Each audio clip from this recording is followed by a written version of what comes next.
Okay, let's do the dumbbell press squat, an exercise that combines a strong squat hold with a dynamic upper body press. Start by standing with your feet hip-width apart, holding a dumbbell close to your torso with both hands, core engaged, and shoulders relaxed. Now, lower yourself into a squat position, keeping the weight back in your heels. In this squat hold, you'll feel your quads, glutes, and hamstrings working hard.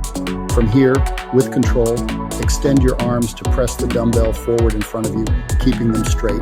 Do this press twice, then bring the dumbbell back toward your torso, maintaining that squat hold. As you press, exhale and focus on engaging your chest, shoulders, and triceps. Then, after those two presses, drive through your heels to return to a standing position with the dumbbell still close to your torso. Remember, keep your core tight to stabilize and your shoulders back. This exercise not only strengthens your lower body, but also builds upper body endurance and stability. Stay focused, keep your form perfect, and let's build that full body strength.